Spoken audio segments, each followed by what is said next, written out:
So just a quick little ditty on Diddy in what life is like for him.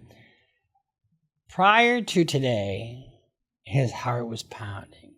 His heart was pounding. His heart was pounding. His heart was pounding. Because he was looking at life without parole. Life in federal prison. Being in the metro, which I think that's where he was, is no fucking picnic. You know, you're clanging doors. You don't have a comfortable mattress. You don't have a warm blanket. You have a steel toilet that's sitting right next to your bed that smells like what you just put in there. Bruce Rivers, he's the criminal lawyer. Bruce Rivers, he's the criminal lawyer. Bruce Rivers, he's the criminal lawyer. And what he do? And he's gonna react to all the self-snitching. Hi, this is Bruce Rivers. Welcome to another fun-filled episode of Criminal Lawyer Reacts. Breaking news! Breaking news! The verdict is in on the Sean P. Diddler, Diddler, P. Diddler Combs, Puff Daddy. Why do I have Tourette's when I say his name? I don't know. Maybe it's because I'm not lathered up in baby oil. But the verdict is in, and we're going to go through the verdict. We're going to go through sentencing, and we're going to go through his post-verdict motion to get me out of jail. But before we do that, this episode is brought to you by AskALawyer.com. AskALawyer.com is a very effective way to get an opinion from a living, breathing, and yes, we have hearts. If you have a problem with your landlord, if you have any kind of contract dispute, if you have a criminal problem, if you have a civil problem, if you have any kind of case you think you need some advice on, go to AskALawyer.com for only $49. Guess what? You get sound advice and you can be told, look, you don't have a claim, Grandma. You know, sit back down, go back to the basement, pick your toenails, and I'll make you some slop, okay? I'm kidding. I don't do that to my grandma. She ate steak every night. Or, you know, you don't have a claim, because if you don't have a claim, you need to know that. Why would you waste money on pursuing something that you really don't have a legal claim to? Conversely, if you do have, something worth fighting for, they can get you started. And it's the same people that brought you e-forms and e-signs, so you know they're quality folks. So go to AskALawyer.com, and if you're doing your own legal research, they have an AI component trained on all the states. Okay, Sean P. Diddler, Diddler, he was found guilty of only the Mann Act charges. Those are the transportation across state lines for the purposes of prostitution. Now, we're going to get into what the guidelines are on those counts, but let's talk a little bit about the RICO and the sex trafficking counts. Those three counts, not guilty. And I have to admit, I was wrong, and some of you beautiful people out there were so eloquent in how you pointed out that I was wrong. I wasn't the only talking head that was wrong. But you never know. You never know what a jury's going to do. This wasn't a domestic violence case. I mean, there was domestic violence in it, and the defense was really smart to paint it as that. But that bit them in the ass in the end, trying to get him out, and I'll tell you about that in a second. But they conceded the violence. Say, yeah, he's a violent guy. This was a violent dispute between two adults, that happens almost every day, and it's really a misdemeanor what happened. But he's not charged with domestic violence. But that's what that was. And one of the other things that they attacked on Cassie Ventura and then the other woman is the consensual nature of their involvement. You had text messages from Cassie saying, I can't wait for the freak off. Who the fuck wants a freak off, honestly? Ugh. I still can't get over how much they had to fucking pay to fix hotel rooms because there's so much oil. Anyway, sorry about that. I digress. The jury rejected the RICO. One of the elements of RICO was that there's an enterprise, and a conspiracy to commit criminal acts between two or more people. The defense hit home the element of consent. And there was plenty of evidence that Cassie Ventura and the other gal, that they consented. There was all kinds of text messages. There was all kinds of conduct. And it just didn't seem to fit or match what she was saying. The other thing that I think hurt the government in this case is the fact that Cassie, I thought initially that the money part of it wouldn't really benefit the defense because she's already gotten paid. Is she a tainted witness now? But think about it this way. During the whole relationship, she's getting something out of this, right? He gave her her phone. She could leave whenever she wanted. She was getting something out of it. She was getting money, promoting her music, and he was a powerful dude in the community, so she's getting status as well. So from that standpoint, she's sticking by her man, even though she's being mistreated. I don't think the jury believed what she had to sell. I didn't sit in the courtroom. So one of the things is, I'm here at 30,000 feet kind of guessing like everybody else is, right? And the sex trafficking, those were 15-year mandatory minimum sentences. And when I say mandatory minimum, I mean the judge doesn't have the authority and cannot go below the mandatory minimum unless he's got some other, either a cooperation agreement or there's a safety valve too that may or may not apply. Probably not in this case because it's a crime of violence. Because there's violence in it. So where are we at? We've got 2 counts of the Mann Act, basically transporting somebody across state lines for the purposes of prostitution. What does that mean for Mr. Diddler? It means that, first of all, there's a statutory maximum of 10 years. So people are saying, he's looking at 20 years. He's not looking at 20 years. So now he's been acquitted of the most major charges where he was looking at life on the RICO, right? Those guidelines were through the roof. In this case, you've got 2 counts, and they're from 2 separate dates. So to begin with, the court will have the power to do one of 2 things: either sentence them concurrently or sentence them consecutively. The government in this case is going to ask for a significant sentence. Because he was acquitted of these serious charges, the defense made a motion to have him released pending sentencing. Because if you go with the very low end of the guidelines, it's like 14 months. And here's where it gets kind of tricky. So it is a change in circumstances in the sense that he's no longer looking at life. So there's, and you've heard it from every talking head already, what the judge considers when talking about bail. So it's risk of flight and danger to the public, basically those 2 things. And one of the things that the judge asked the parties to do is to write a brief, at 1 o'clock. And so get a brief in here by 1 o'clock. We'll decide it here at 5 o'clock. So that's what happened. And the judge denied the bail. Now, here's what I think kind of bit the defense in the ass. In the trial, they conceded the violent nature of Mr. Combs. This is not a RICO case. This is a domestic violence case. Is he a bad guy? Is he a violent guy? Yes. And guess what the judge said? He's violent. You conceded the violence, so I'm not going to let him out. So he denied the release. And that's not really a surprise, honestly. Once they grab a hold of you, they don't want to let you go in federal court. So now what is he looking at? So if you look at the guidelines, I believe that the government is of the opinion, there's a couple of different ways you can go about this. Under a certain provision of the guidelines, he could be a level 14. If he's a level 14 with 0 or 1 criminal history point, then he's a 15 to 21 months. If you add coercion onto that, which the jury sort of rejected, it seems like, then it's 27 to 33 months.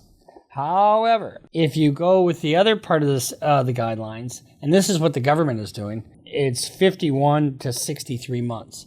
And that's the number that I think you guys should look at, because the government is telling the court that he is looking at 51 to 63 months. So he's looking at significant prison time, and we should keep him in prison. Okay, and the judge did that. Let me just tell you what the judge said. Even if the defendant was solely required to show that he is not a danger to the community, he could not meet that burden. Prior to trial, the court denied bail and sees no reason to reverse that now. The defense conceded the defendant's violence. Well, they did that and they won the day, but they lost this little tiny battle. So, and here's the thing. He gets credit for the time that he's doing now anyway. So let's just calculate. Let's say he gets middle of the guideline range. Let's say he gets 58 months. So you take 58 months times 0.85, and that equals 49 months minus 10 months, 39 months, a little over 39 months. That's likely about the amount of time. And then if he does a drug and alcohol program, It's called the DAP program. If he qualifies, it might be a crime of violence. No, it's not. It's a Mann Act. So you minus 12 off of that, and now you're looking at basically 2 years. But he still has to do 2 years. And he's going to go to prison. He is going to prison. Now, what could the judge do differently than this? The judge could say, this is ridiculous. Your conduct, Mr. Combs, is so above and beyond the pale that a message needs to be sent to everyone watching this trial. Although you're not supposed to really take into account public sentiment when you sentence. But the judge can take into account acquitted conduct. Doesn't seem fair, does it? I mean, wait a second. I was acquitted of that shit over there. Now you're going to hold it against me over here? The guidelines are advisory. And unless the judge is so off the wall, he can make his determination as to what the guideline factors are. He's not bound by what probation says or what the defense or the government's arguments are. So the judge could sentence him higher or lower. He's not going to sentence him lower. I mean, this case just had the yuck factor all over it. You had drugs, you had violence, you got sex, you got willing sex, unwilling sex, who knows? But it's just got those yuck factors. Agnifilo tells the court, Your Honor has a lot of information from presiding over the trial. We want the sentencing as soon as possible. Other Mann Act cases, there's nothing remotely similar to this. So the judge said sentencing Friday, October 3rd at 10 a.m. I'm willing to expedite it. Combs, we would like to expedite it. We will need an expedited pre-sentence report from probation, but I will be available any time. So he's going to sit till October 3rd. One of the things they do now is probation will meet with Combs and his attorneys. They'll go over his background. They'll go over his finances. They'll go over his criminal background, how he was brought up, what he's been doing for his career. They'll go over the offense conduct, which he may or may not speak about. Here's the other thing. You know, he didn't testify, so he's not going to get an obstruction. He might be able to get a point or two for acceptance of responsibility that might reduce his guideline calculation. So that's something that nobody's really talking about. He can't get the full 3 points, but he might be able to get 2 points if during his interview he accepts responsibility for the Mann Act charges, which he might as well because those were about as clear as day, right? And he doesn't have to appeal the other charges because those are gone. He was acquitted. So he's only facing the 2 Mann Act charges, and those are so manageable. He'll be out in no time. They'll sit down with probation. Probation will create this report. After probation creates a report, they give it to the parties. Then you can file what they call objections. So let's say they get something wrong, like in the criminal history or the address or financial or some other thing they get wrong, in the pre-sentence investigation. Or they get some of the guideline calculations wrong, or you don't agree with it. You file objections with probation. You try to work those out. If you can't work them out, they note your objections. Then you get the final pre-sentence investigation, and when you get that, the court will hear from both sides, and both sides present their arguments in writing with a position paper. You go through the guideline calculation. You go through the 3553A factors. Those are all the sentencing factors. The purpose of sentencing, not to diminish the seriousness of the offense, protect the public. It's just a whole list of factors. This was a really interesting trial. And the defense really took a gamble in not putting their client on and not putting on any witnesses. There were a couple witnesses, a couple of assistants who said they didn't commit any crimes and the government had them on their witness list but didn't put them on trial. And I think the defense mentioned that in their closing, where are these people, that he co-conspired with. There's no co-conspirators testifying, which you don't often have in a case like this. I think he was overcharged and undertried by the government. And I know that's kind of unconventional because it was a 7-week trial with 34 witnesses. But the thing about it is, when you don't have a clear message, and I don't think they really did have a clear message. RICO is meant for, making money. And it's having a conspiring to gain something through illegal activity. I mean, it was meant for the mob. That's when it was created. And I think the jury just thought this is really the inner workings of somebody's personal life. It's disgusting. You know, it might be criminal sexual conduct. Could the state of New York pick it up? Probably not. Not after, you know, Cassie's been through this. But it didn't help her, I don't think, that she demanded $20 million, you know, and she was getting, you know, housing. She was getting money and furs and, you know, when she's the girlfriend. So she's sticking around. And why is she sticking around? She's sticking around for the life, right? And she loved him. You know, I was on a panel with Piers Morgan earlier today. Bruce Rivers, I mean, you were very confident that he was going to go down to prison for the rest of his natural life. That is clearly not going to happen. So how do you feel about this verdict? Well, I think the case was overcharged to begin with. And what the defense did in this case, they really focused on the free will of Cassie Ventura. I don't remember the name of the gal that was on there, but she was talking about the Me Too movement and how these women aren't heard, you know, or believed or whatever. And she was just crying in her beer about it. And it's like, wait a second. These women that testified had a full and fair opportunity to be heard. If you are making an allegation, your allegation has got to withstand scrutiny. So Cassie Ventura had her day in court. She went up against a very, very adept legal team, and guess what? She lost. And the government lost. Government wins like 90-some-odd% of their cases. You know, the federal government. They've got the FBI. They got the DEA. They got Homeland Security with unlimited resources. So one of the, you know, in conceding the violence, one of the things that the judge said, you concede violence in your closing. Whether that's relevant to sentencing is not for today, but it can be considered on a bail application. And then Nickolaus says, in June 2024, there's an argument that Mr. Combs was defending himself. Yeah, give me a fucking break. Who believes that? And then the judge says, Mr. Combs tried to get into a batterers program in New York. The jury never heard that. Then he got arrested. All these months later, here we are. The same drive to meet head on, the same self-respecting businessman he is. So when you look at this whole thing, you know, if he tried to get into a batterers program, that was probably about the time that he gave the mea culpa. Oh, I'm so sorry. I'm so sorry for Cassie, you know. And you try to pay somebody off to hide the video. You're not sorry. You don't give a shit, one. You just care how you're perceived. That's kind of the landscape in a nutshell. And I'm just trying to explain things to you in about as plain language as I can.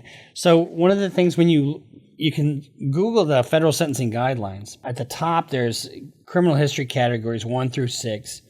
And then they have offense levels 1 through 43. And then you can see what the guideline range is in all these. And if it's a 24, it's 51 to 63 months with 0 or 1 criminal history point. And that's what it sounds like. That's what the government's going to ask for. That would be a guideline sentence. But I would suspect they might even be asking for an upward departure from the guidelines, or an upward variance from the guidelines. So we'll keep an eye on it. And, you know, I appreciate all the comments, even the harsh ones. You know who you are, right?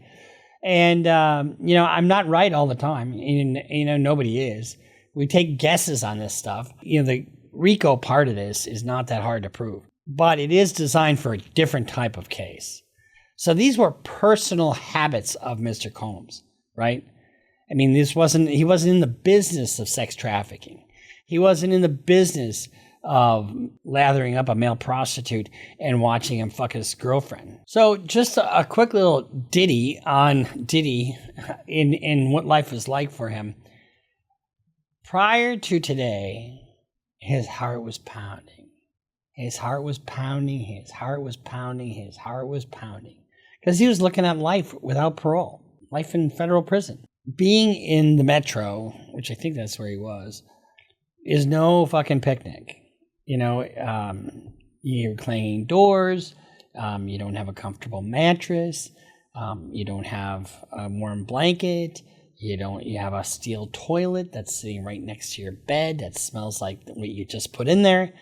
And it's not fun. However, today is a different day than yesterday. Why is that? Because there's an end in sight. He doesn't know how much time he's going to get. He has no clue. Nobody does. Judge probably has some clue as to where he's going to be. When we get to sentencing, the prosecutor will make their argument, right? And then the defense makes their argument.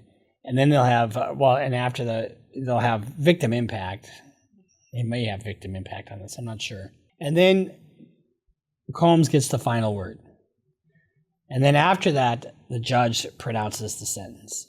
It'll be interesting to see how the judge comes to the conclusion that he does, because this has the yuck factor to it, but at the same time, you can't be so swayed by what was going on that you over-sentence, if you get what I mean. So he'll look at all those 3553A factors. That's a statute. Look it up. And he'll apply those, and that's kind of how he'll drive the sentence. We'll keep following this. October 3rd is when the sentencing is. And, make sure you subscribe. Follow us on Instagram. Follow us on Twitter. Sign up for Patreon. Go to CLRBruceRivers.com for all your merch needs. Because Nick is sitting in a dark room by himself, just twiddling his thumb. No, he's not. We got plenty of orders, and they're getting filled. So we'll see you next time here on Criminal Lawyer X. Bruce Rivers just broke down your case. He know all the charges that you about to face. You ain't coming home till 2058. That self-snitching gon' get you put away. Bruce Rivers just broke down your case. He know all the charges that you about to face. You ain't coming home till 2058. That self-snitching gon' get you put away. 23-hour lockdown, please, is that my God.